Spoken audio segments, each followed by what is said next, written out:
Le 8 mai 2025. Rome retient son souffle. La place Saint-Pierre est noire de monde.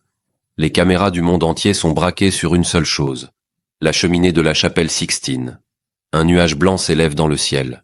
Fumée blanche. Le monde comprend. Un nouveau pape vient d'être élu. Mais personne ne s'attend à ce qui va suivre.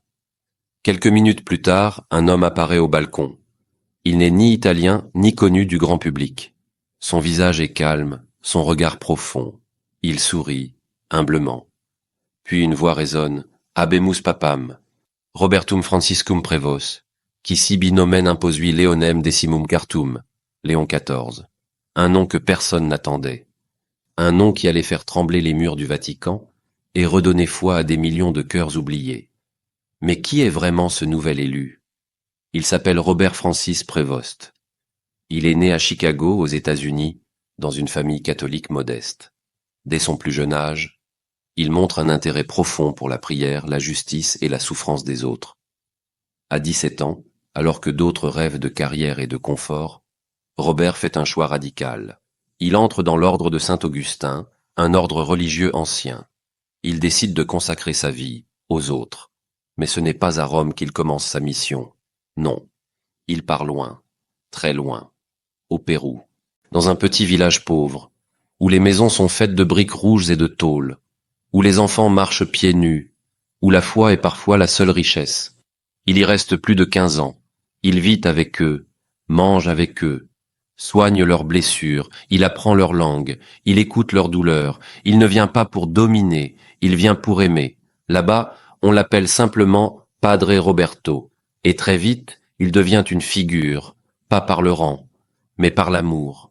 Un jour, une femme dont l'enfant venait de mourir dans ses bras lui dit « Vous êtes le seul à ne pas avoir eu peur de venir chez moi. » Il répondit simplement « Dieu n'a jamais peur de nous, moi non plus. » Sa bonté finit par remonter jusqu'à Rome.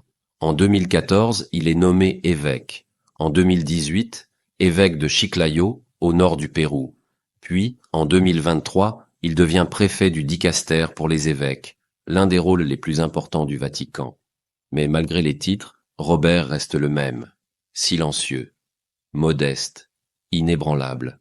Il ne vit pas dans un palais. Il prie dans une petite chapelle. Il n'aime pas les longs discours. Il préfère les petits gestes. Et parfois, quand il avait un rare moment de repos, il chaussait ses baskets et jouait au tennis. Oui, le nouveau pape aimait ce sport simple. Pas pour gagner, mais pour respirer, pour bouger, pour garder l'équilibre. Parce que même au cœur de la mission, il restait humain. Et c'est cet homme effacé, cet homme que personne ne voyait comme favori, qui est devenu pape.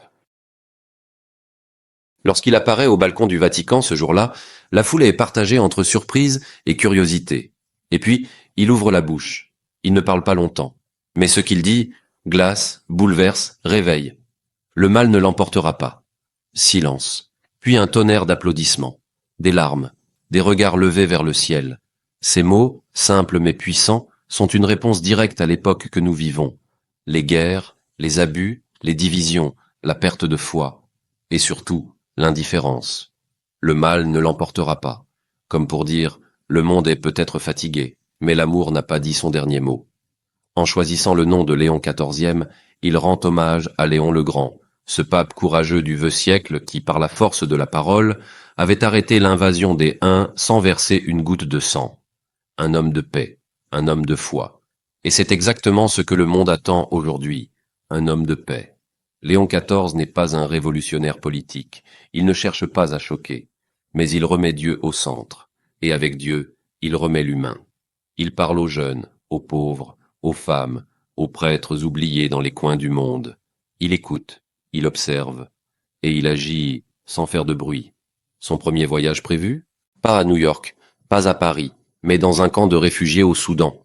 Il veut que son premier message soit pour ceux qu'on ne regarde jamais, ceux qui n'ont rien, ceux pour qui personne ne prie. Alors oui, ce nouveau pape ne ressemble pas au précédent. Il est plus discret, plus profond, plus imprévisible. Mais peut-être est-ce exactement ce dont l'Église avait besoin, non pas un chef, mais un berger. Et toi qui regardes cette vidéo, peut-être que tu as perdu foi, peut-être que tu doutes de tout. Mais souviens-toi, il y a encore des hommes sincères, des hommes de Dieu, des hommes simples, qui ne cherchent rien, mais qui finissent par tout changer. Merci d'avoir écouté cette histoire. Et souviens-toi, ce sont toujours les cœurs silencieux qui changent le monde.